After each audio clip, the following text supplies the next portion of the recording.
fazer o átomo de Bohr com esse potencial.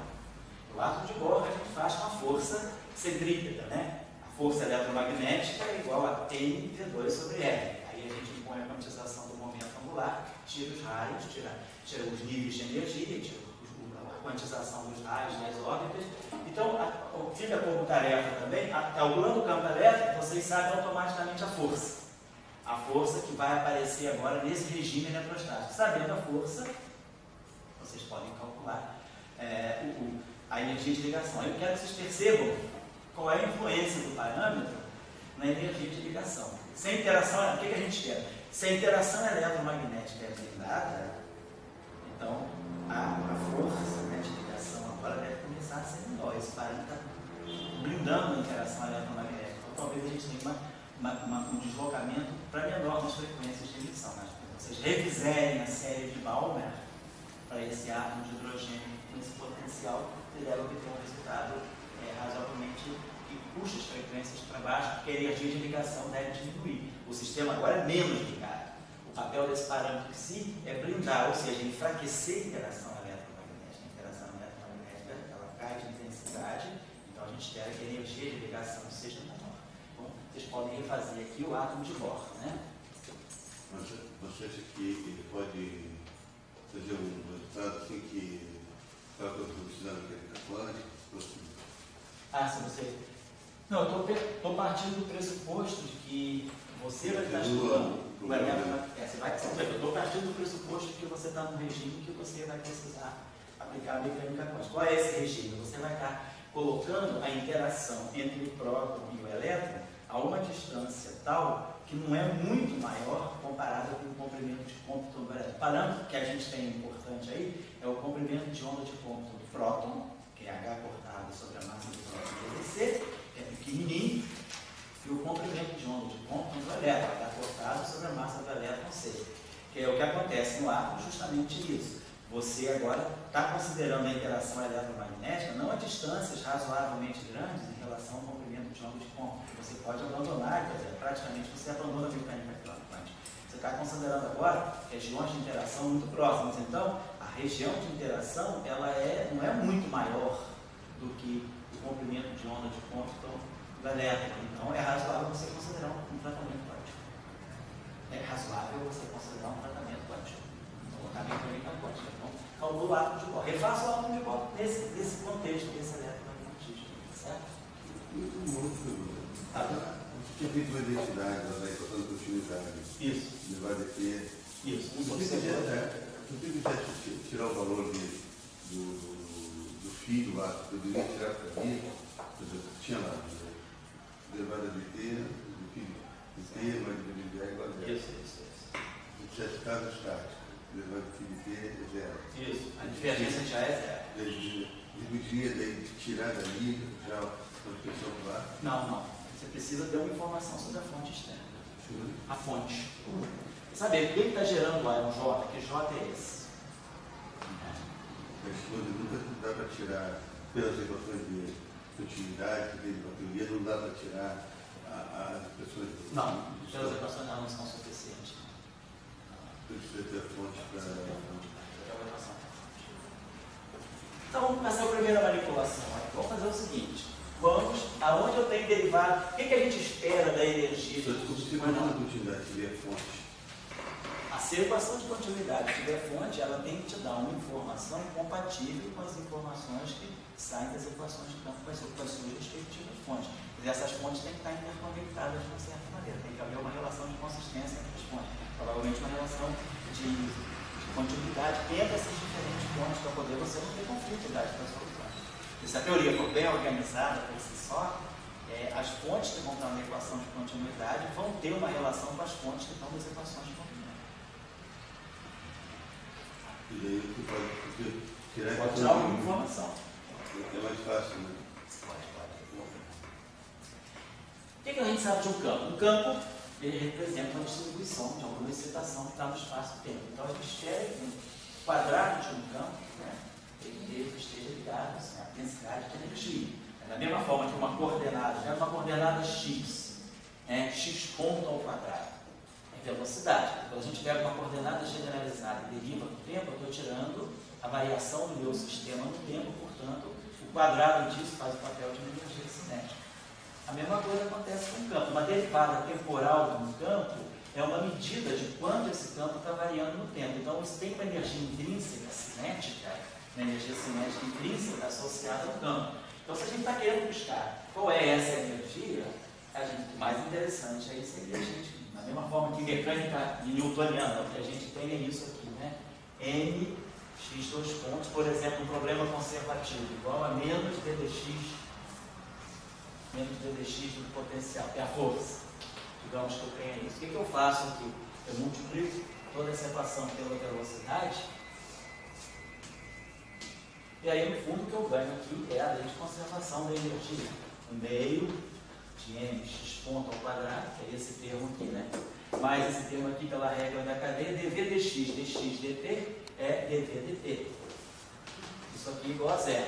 Então, a lei de força, que é no fundo, a lei de força é a equação de campo, é a equação da mecânica newtoniana, ela me dá a conservação da energia se eu multiplicar e terá essa equação com a velocidade. Aqui, basicamente, o que eu vou fazer é isso. Eu já tenho uma expressão para as variações dos campos do tempo. Então, eu já tenho uma espécie de indicação de uma velocidade aí.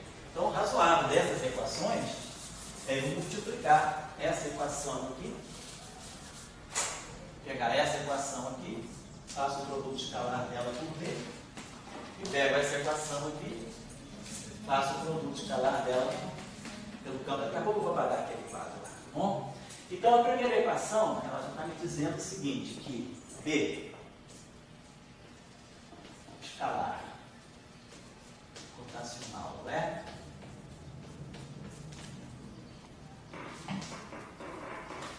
igual a ddt, desse lado aqui, ó, B escalar dB de 3, esse lado aqui é justamente menos o meio de B escalar B, né? B2. Se eu derivar isso aqui, vai dar justamente menos B escalar dB dt. Então, a primeira equação já está me contabilizando, de alguma forma, né? Uma energia cinética, uma variação de energia no tempo, né, para o campo magnético. E se eu pegar a mesma equação aqui embaixo, então eu vou ter E escalar rotacional de B. E escalar rotacional de B mais si E escalar A. Igual a ddt, aí vai ficar 1 sobre 2c2 ddt, então é 2, e aqui mais de 0 j escalar. Certo? Isso é horrível, tá? Deve ter um sinalzinho. Multipliquei tudo por E, beleza. Então a gente já está vendo que a gente está ganhando alguma informação sobre energia, derivada temporal do quadrado do campo. A gente está lembrado lá do nosso curso de eletromagnetismo básico, que a densidade de energia armazenada no campo elétrico é 1 meio de ε0 é 2, e a densidade de energia armazenada no campo magnético é P2 sobre 2 de 0. Estão faltando os coeficientes que devem aparecer corretamente daqui a pouco. Então vamos em frente aí. Vamos pegar essas equações aqui, vamos fazer o seguinte, esse termo aqui, vamos pegar, vamos subtrair, vamos somar, vamos pegar essa equação menos essa. Então, vou pegar essa equação menos essa. Vou pegar a equação de baixo menos a equação de cima. Então, vai ficar E escalar. Vamos fazer isso, vai ficar isso menos isso. Então, vai ficar isso aqui menos isso mais isso. Tá? Estou pegando essa equação menos a de cima. Então, é só somar as duas agora. Então, eu tenho uma combinação que é a seguinte. É escalar rotacional de B menos B escalar rotacional de E. Vamos trabalhar essa expressão. Isso aqui é o produto escalar de E pelo rotacional de B. Então, isso aqui é, esse carinha aqui é um EI, E isso aqui é um rotacional de B componente I, a iésima componente do rotacional. É epsilon I, JK, I, derivado em relação à coordenada XJ, da componente K do campo magnético. Esse produto aqui é isso aqui. E esse produto aqui é menos epsilon I, JK, também. Aqui vai ficar BI, DJ, é K. Certo? Então, a gente pode transformar, talvez, a derivada está atuando aqui. Oi, pode falar, não tem problema não, pode ficar tranquilo, amigo, pode perguntar. Sei que você chegou um pouquinho atrasado, não me importa não, pode falar o que é. Ah, é porque eu escolhi de forma diferente, tá. Aí ele meio que... Não, mas se estiver dando conflito comigo, você fala, tá? Se estiver diferente, eu posso estar errado aqui, né? Pode ficar à vontade. Então, vou fazer o seguinte, esse termo aqui tem muita semelhança com esse, só que a derivada está atuando no E. Então, vamos fazer o seguinte, eu posso transformar esse termo nesse ponto. Podemos dizer o seguinte, epsilon, claro, é o vetor de Lagrange, que é a constante derivada de 0, 1 menos 1. Então, eu posso colocar essa derivada na frente de tudo. Eu posso escrever, sem o sinal menos, tá? Vou escrever esse termo aqui como sendo DJ do epsilon I JK DI TK. Então, esse termo aqui é a derivada disso tudo, ou seja, a derivada desse cara está aqui, ó, DJ do E. Esse termo que está aqui é exatamente o segundo termo, essa derivada atuando aqui, pela regra de Leibniz. Agora, tem um termo, isso aqui tem um termo a mais que não está aqui, eu tenho que tirar, tenho que compensar. Então, eu vou subtrair aqui do menos epsilon I JK DJ DI TK. Tá? Então, isso aqui menos isso é igual a isso aqui. Estou deixando de lado o sinal menos, tá? Então, esse termo aqui tem a derivada atuando no B, ó, como está aqui. Só tem que renomear os índices. Ó. Os índices lá são I, J, K. Aqui também são I, J, K, só que esses índices são mudos. Então eu posso fazer o seguinte. Essa derivada, eu gostaria que no lugar desse, como esse I está somado com esse I, e aqui eu tenho K, eu vou transformar nesse segundo termo aqui, eu vou chamar o I de K, que é tudo mudo, não tem problema, e o K de I. Então, ó, já ficou parecido lá, DJPK vezes o I, só mudou o epsilon, mas o epsilon de Leibniz, ele tem aquelas famosas propriedades. Epsilon de, eu posso trazer o K para cá para trás. K dá 2 saltos, passa por aqui, vem um sinal menos, passa por aqui, é uma permutação, aquelas permutações cíclicas e anticíclicas. Quando eu jogar o K para cá para trás, ele ganha 2 sinais menos, então nada acontece. Mas agora, se eu trocar o I com o J, ele muda de sinal. Mas tem esse menos aqui. Então, esse termo aqui é idêntico a esse. Então, esse termo aqui cancela esse termo aqui. E me sobra menos isso no final do dia. Então, esse termo menos esse está me dando simplesmente isso. Vou apagar agora.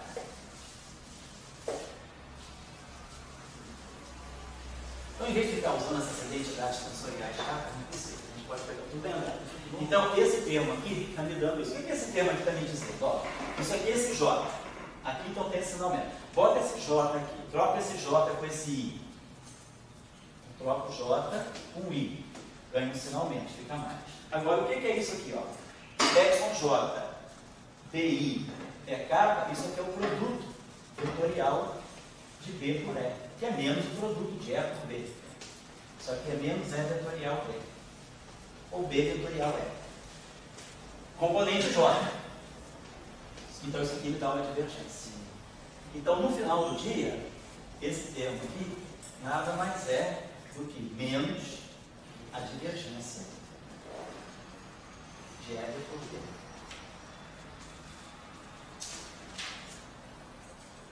Então, quando eu pegar esse termo aquele ali, deixa eu apagar essas equações agora. Agora eu vou precisar liberar esse pedacinho do quadro.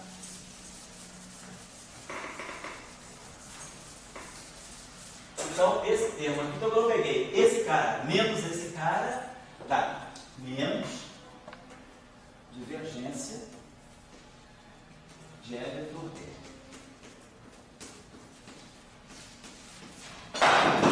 Aí ficou esse carinho aqui. Mais psi é escalar A.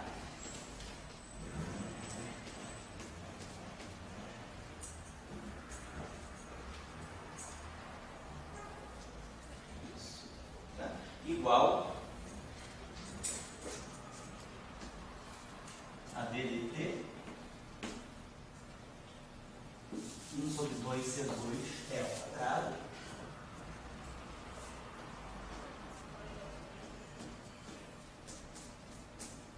mais, eu apaguei em cima era B ao quadrado, né? Acho que é simplesmente B ao quadrado, é suficiente. E aí mais esse terminho aqui em zero, J.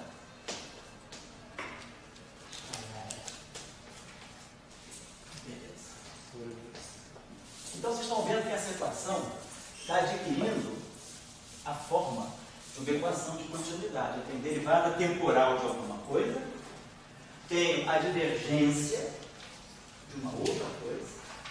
Então, você está com a cara de uma equação de continuidade para grandezas vetoriais. DDT de alguma coisa, divergência de alguma coisa. Agora, esse termo aqui está meio solto.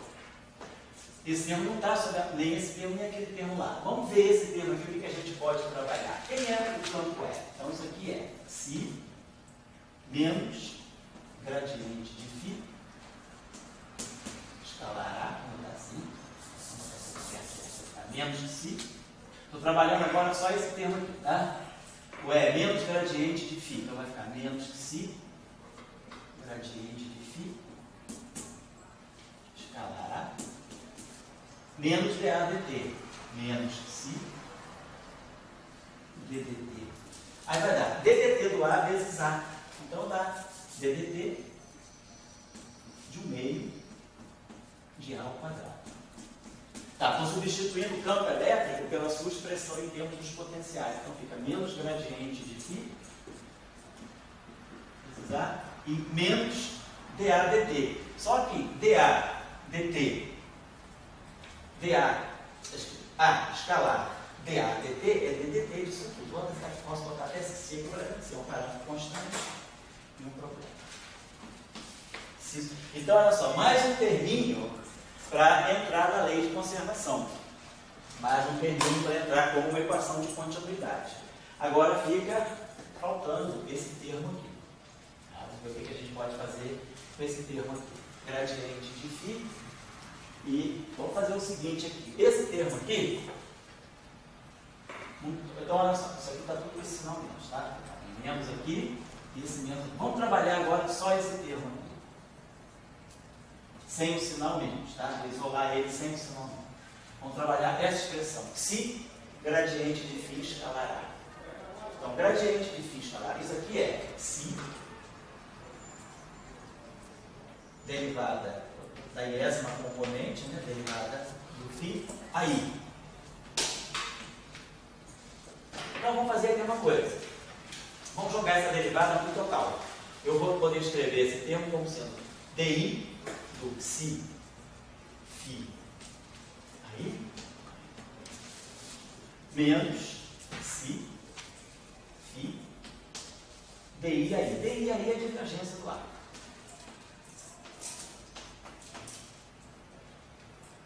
Então, olha que legal. Aqui eu ganhei um termo. Esse termo aqui, ó. O que é esse termo aqui? Derivada iésima da iésima componente de um vetor. Isso aqui é uma divergência. Então, isso aqui é divergência do psi φ A. Então, está ficando bom. Porque esse termo que estava aparentemente meio deslocado, ele está ganhando uma contribuição que é uma divergência, que eu jogo aqui na equação de continuidade. E está ganhando uma equação, e veio esse termo aqui, que é uma derivada temporal, que eu jogo aqui. Então, esse termo aqui, eu vou incorporar aqui. Esse termo aqui, eu vou incorporar aqui. Agora, sobra esse termo aqui. Só que agora vamos usar aquela equação de que nós chamamos de condição subsidiária, 1 sobre C ao quadrado, dφ dt, mais divergência de A é igual a 0. Então eu vou substituir a divergência de A nessa equação aqui, ó. Vamos usar a condição subsidiária e a gente substitui essa divergência por menos 1 sobre C2 dφ dt. Tá claro? Está fazendo? Substituir essa condição. Então, esse termo aqui, com essa condição aqui, eu arranco fora essa condição, vou usar ela aqui, isso aqui vai ficar menos. Então, com essa condição aqui, esse termo aqui, isso aqui vai ficar menos, vai ficar mais, vai ficar ddt do φ sobre 2c2 φ ao quadrado. Certo? Vai ficar φ sobre 2c2. Quando eu derivar ddt do φ2, vai produzir um fator 2, que vai dar o φ sobre c2. φ dφ dt. E o sinal é mais, porque eu substituí isso aqui por menos. Então isso aqui ficou mais. Então no final do dia é isso aqui. Então esse termo também assume uma derivada temporal. Então esse termo também eu posso incorporar aqui. E aí eu fechei praticamente uma equação de continuidade. Eu tenho 3 contribuições para a derivada temporal, a parte convencional do campo eletromagnético e aquilo que aparece agora, se o psi for diferente de zero. Na eletrodinâmica de troca, ela me dá essa contribuição a mais e essa contribuição a mais. Aqui é a mesma coisa. Ela me dá essa contribuição a mais. E aqui fica aquele termo que a gente já sabe um pouquinho do eletromagnetismo, que ele está dando o termo de dissipação. É uma interação da corrente com o campo elétrico. Isso é o famoso termo de perda de energia por efeito Joule, né? Depois a gente vai discutir um pouquinho mais desse termo. Então a gente pode fechar essa equação da seguinte maneira. Deixa eu apagar o que eu queria apagar aqui, para salvar um pouquinho o quadro, porque o ponto já está uma bagunça só. Então vamos ficar desse lado aqui, vamos ficar ddt de 1 sobre 2c2 é ao quadrado mais d2. Sobre 2, isso. B sobre 2. Aqui sobre 2, né? Sim. Obrigado. É isso mesmo, obrigado. 2 sobre 2. Eu tinha esquecido, aqui está errado, ó. Corrijam aqui. Eu tinha esquecido do fator 2 aqui. Então, esses dois. Aí, esse termo aqui está do lado esquerdo, né? Esse terminho aqui está desse lado. Ele vem para cá positivo. Então, ele vem para cá mais 1/2. Vamos pegar esse termo aqui primeiro. Tem o termo do φ. Então, esse termo aqui está aqui, ele está ele está de que lado? Ele está daquele lado lá, né? Está do lado de lá. Então, ele tem sinal negativo. Tinha um sinal negativo aqui, então vai para cá positivo, tá certo? Então vai ficar mais 1 sobre 2c ao quadrado, φ ao quadrado, mais 1/2 do φ ao quadrado. Então isso tudo é o que está na derivada temporal. Coletei todas as derivadas temporais de um lado só, botei tudo aqui. Trouxe todo mundo para cá. Deixa eu apagar isso aqui para não confundir. Então, derivada temporal já foi. Derivadas temporais já foram. Esse termo aqui virou uma derivada temporal. Aí, agora eu vou jogar para o lado de cá mais a divergência.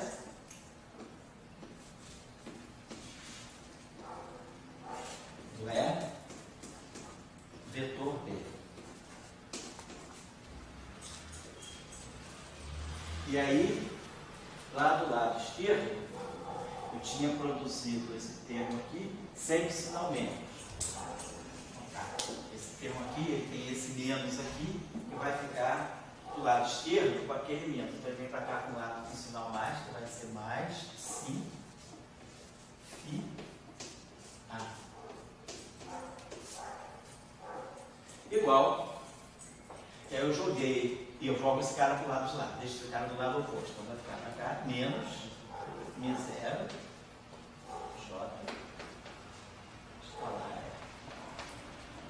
Então, claro, se eu não tiver fonte, Se eu estiver trabalhando no vácuo, não tem corrente nenhuma externa, esse termo é zero. E aí a gente tem uma precisa lei de continuidade, uma equação de conservação ddt de uma certa grandeza, divergência de uma outra grandeza igual a zero. Mas se eu tiver uma fonte externa, tiver uma corrente, essa corrente interage com esse campo elétrico, dando esse efeito aqui. Vamos ver o que é isso. Vamos fazer o seguinte, nós sabemos que a densidade de energia, ela é, o termo, né, é 2, né? Vamos botar aqui, esse termo aqui, C2, é 1 sobre μ0 ε0. Então, 1 sobre 2C2 é a mesma coisa que μ0 ε0 sobre 2. Então, substituir o C2 aqui. A mesma coisa aqui, 1 sobre C2 é μ0 ε0. Só onde tem C2. Então, eu posso pegar essa equação, posso dividir, vamos dividir toda essa equação por μ0. Então, se eu dividir por μ0, esse μ0 aqui some, e aí aqui fica μ0. Esse μ0 aqui some, e aqui fica 1 sobre 2 μ0. Aí aqui fica 1 sobre μ0. Aqui também fica 1 sobre μ0. E aí aqui some. Então, a gente já sabe que, pelos nossos estudos lá do eletromagnetismo básico, nós sabemos que a densidade volumétrica, né, a densidade de energia acumulada no campo é 1 meio de ε0 é 2. Então, isso aqui é a parte elétrica, a contribuição do campo elétrico para a densidade de energia, a contribuição do campo magnético para a densidade de energia, e agora nós temos contribuições próprias vindas dos potenciais. Então, aquela discussão que a gente faz, será que os potenciais têm importância ou não têm importância? A gente vê que no eletromagnetismo de Maxwell normal, o campo eletromagnético, no eletromagnetismo de Maxwell normal, os potenciais eles não aparecem, mas no momento que, por exemplo, a teoria eletromagnética transita para uma outra fase, por exemplo, se eu for para uma fase agora tipo supercondutora, onde houve uma blindagem do campo elétrico pelo parâmetro que sigla, tem alguma física que me modificou as equações de Maxwell com aquele termo novo? Sim. Essa física pode ser o mecanismo de Higgs, né, que é o mecanismo de Higgs, faz isso também, ou uma transição de fase com supercondutor, né, olhando lá a formulação de Ginzburg e Landau, tem alguma física que modifica as equações de Maxwell colocando esse parâmetro psi. E aí os potenciais imediatamente eles passam a ter um significado físico, eles aparecem na equação de energia. E a gente está lembrado, o que caracteriza a troca entre a energia, quer dizer, a variação no tempo da energia, lembrando lá da física 4, é o fluxo de momento. Então isso aqui faz o papel, se a gente tirar as dimensões, a gente vê que esse lado aqui tem dimensão de densidade de energia. Energia por unidade de volume. E isso aqui, se vocês fizerem tarefinha, né, que é ridículo, não vou nem passar, mas fizerem a contagem dimensional, a gente vai ver que esse objeto aqui tem dimensão de momento linear por volume, por unidade de volume. Então ele tem dimensão de quilograma, metro por segundo, por metro cúbico. Então esse objeto aqui faz o papel da densidade de momento transferido pelo campo. Então ali a densidade de energia, aqui a densidade de momento. Se for zero, a gente ganha isso aqui. Então, isso aqui é o tradicional, é daqui que sai a intensidade da radiação, é daqui que sai o vetor de Point, né? Então isso aqui é a densidade de momento, que é da onde sai a intensidade da onda eletromagnética, é daqui que sai o vetor de Point.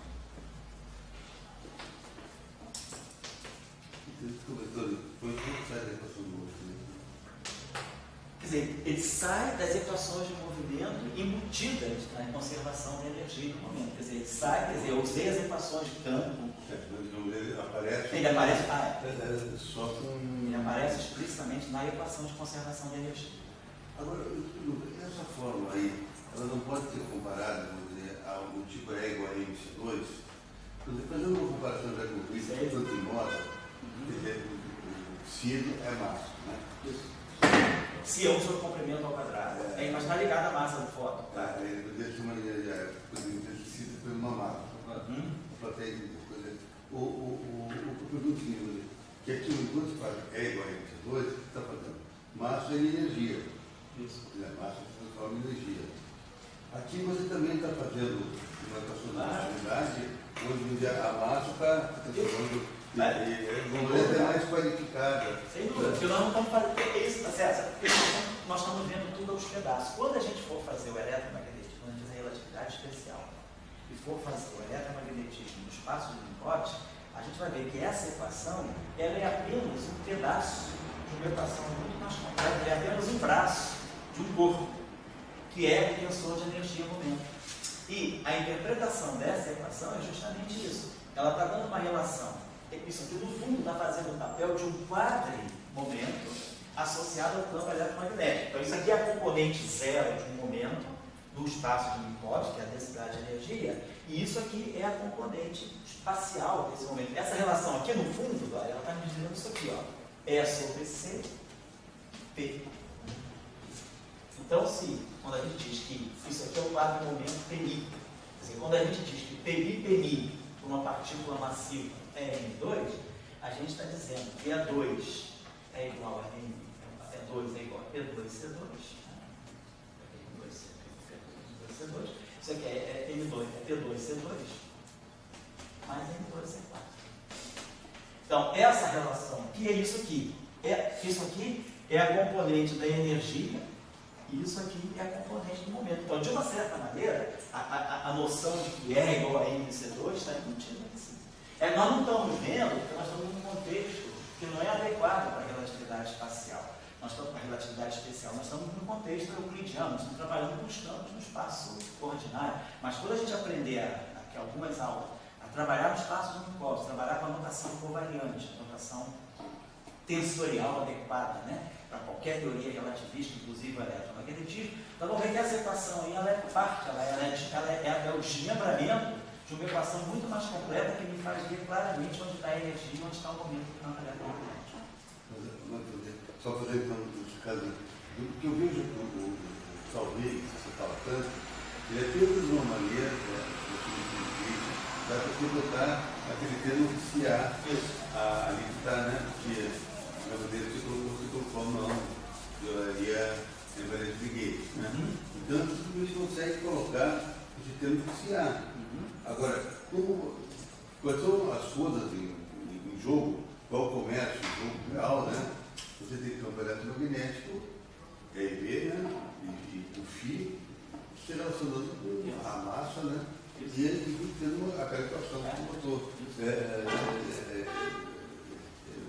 Quer dizer, aí você vê, digamos, como a massa ela pode se relacionar com o campo eletromagnético. Né? Eu diria que sim, porque na relatividade, massa é energia. Quer dizer, se aquilo ali está dando uma densidade de energia, no fundo, do ponto de vista da relatividade, você converte massa em energia, energia em massa a hora que você quiser. Então, aquilo ali no fundo não deixa de ser uma densidade de uma massa. Quer dizer, se você pensar que a radiação eletromagnética, ela manda uma densidade de energia, essa densidade de energia ela pode ser convertida numa massa. Se você dividir ela por C2. Se você quiser fazer,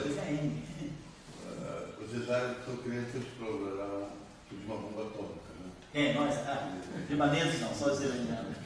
Então, você também sai do árabe também? Não, não botou a culpa, não, tudo bom. Fala aí.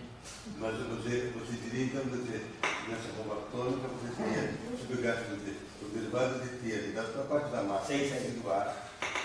Então você teria uma equação de continuidade da massa explodindo uma equação de continuidade de campo eletromagnético. Né? Me parece que faz mais sentido isso. Tem mais conteúdo do que simplesmente dizer que é igual a outra coisa. Não, claro, eu diria que sim, olha, eu concordo com você no sentido até de que a gente vê a origem da massa, quer dizer, a gente vê uma origem da massa pelo campo. A gente gosta da tua cabeça, ou a minha, de alguns aqui também, talvez, né, os campistas aqui presentes, né, o André, o José, mais algum campista aqui presente, mas normalmente a gente gosta de pensar que a origem de tudo é algum campo mais fundamental. Então, o corpo, é isso aí, você está pensando na massa como campo de origem, a massa, energia carregada pelo campo eletromagnético pode ser pensada do ponto de vista da relatividade como uma massa, é a origem da relação dos campos, é mais fundamental. Se você levasse o seu raciocínio para essa questão de matéria escura, não se leva esse raciocínio para lá.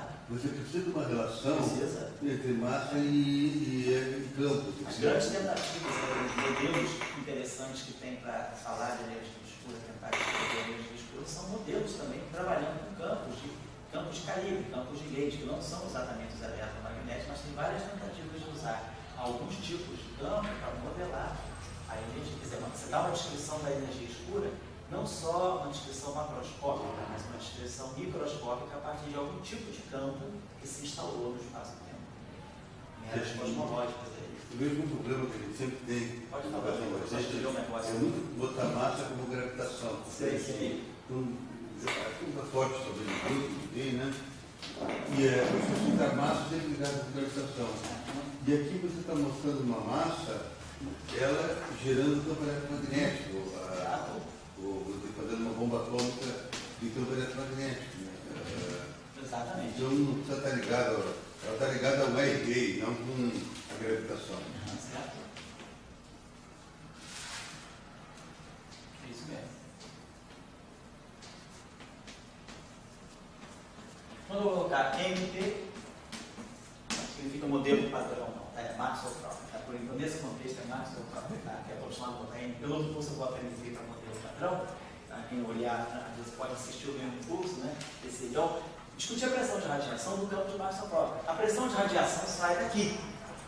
Então agora a gente pensa o seguinte, se eu tiver, nós já vimos na aula passada que esse Xi está dando a massa do fóton. Vocês estão lembrados? Na aula passada eu fiz da equação de onda, nós geramos, pelo princípio da correspondência, uma relação entre energia e momento. A gente fala o quanto dessa radiação seria o fóton massivo.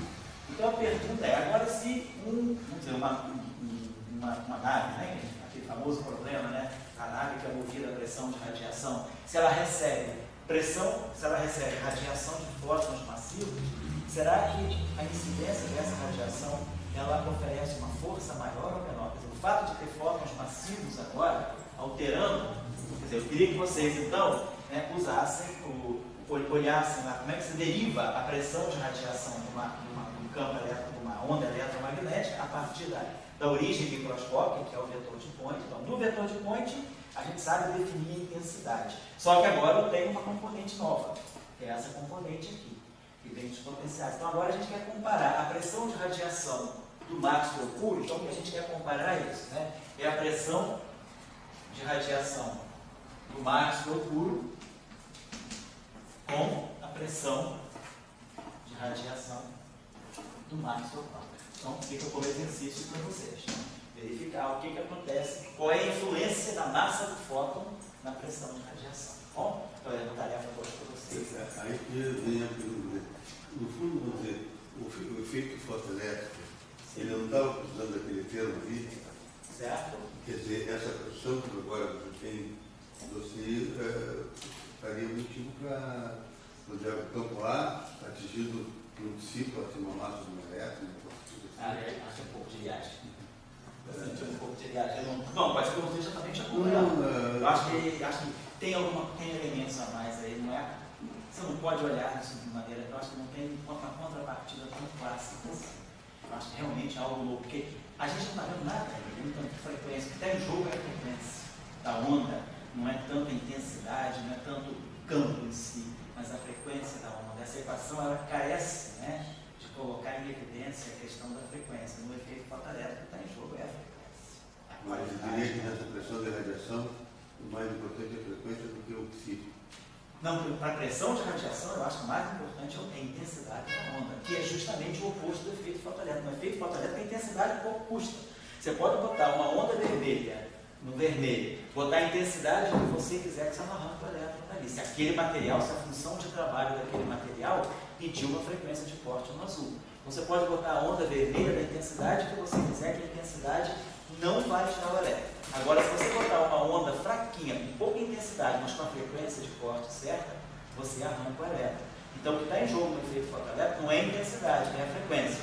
O que está em jogo na pressão de radiação não é a frequência, é a intensidade. Ao contrário. Oi?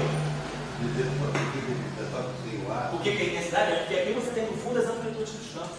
Pega uma onda plana. O que vai dar a intensidade vai ser o φ0 vezes o A0, vai ser a amplitude da onda plana, vai ser o E2, é o quadrado do campo que te dá a intensidade. É isso que é importante. O que sai daqui da intensidade são os módulos dos campos, não a frequência. Aí você pode ter campos com frequências distintas, mas com a mesma intensidade.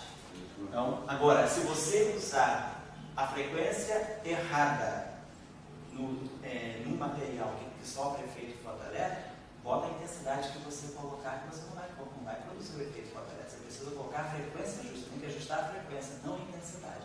É o gosto da pressão de radiação. São todas as formas que ele está ligado só com a intensidade. Só com a intensidade. Essa forma de dar, isso. O quanto a radiação é pulsante. Dois vezes se perde. Não tem nada. Bom, então esse termo aqui, se nós lembrarmos que no condutor, por exemplo, a relação fenomenológica entre corrente e campo, né, é J, do J sai a corrente, né? Do E sai o potencial. Então, V igual a R, então isso aqui é um sobre a resistividade, então isso aqui é a condutividade. Então, essa relação é a relação fenomenológica. O campo elétrico, né, para o material metálico, por exemplo, que conduz, né, a relação entre, não na forma supercondutora, mas na forma que ele tem uma condutividade infinita, né, que é o inverso da resistividade. A resistividade não é zero, essa condutividade é finita. Então esse termo aqui é quadrado é positivo. Então esse termo aqui é negativo, definido. Então esse termo aqui está dando sempre uma dissipação. Então esse termo aqui é o que contabiliza, né, na verdade, é a versão microscópica do efeito Joule. A potência radiada igual a RI ao quadrado, né? O famoso R2, né? Potência radiada. Esse termo aqui que aquece o chuveiro antes, né? Certo? Então, esse termo aqui, então, na ausência, se eu estou no vácuo, esse termo é zero, e aí eu tenho uma equação de continuidade direitinho, certo? Bom, e aí, beleza. Sei qual é a densidade de energia do campo, sei qual é a densidade de energia do campo. Eu vou dar um intervalo 5, 15, vou dar 15 para 6, porque eu comecei atrasado, tá? Eu posso apagar aí como cronograma, se todo mundo copiou, está todo consciente, né? Tá certo, então eu vou depois. Se alguém quiser copiar ou tirar um xerox para mim depois, eu vou passar um e-mail de noite, para quem não veio, ficar com esse horário, para não ter problema, cara, eu tiro aqui no minha aula, tá certo? Você copiou, Vlad? Você, Vlad, não é? Tá, você copiou, André copiou, então eu vou copiar com vocês, tá bom? Tá certo. Pessoal. Flávio, André, você Bianca, Bruno, Bruno vai de Brasília, Cíntia, Luana, esqueci todo mundo. José. Ah, todo mundo aí, Gabriela. Bom, meu amigo aí que você tem eu não sei o nome, como é que é? Você vai lá.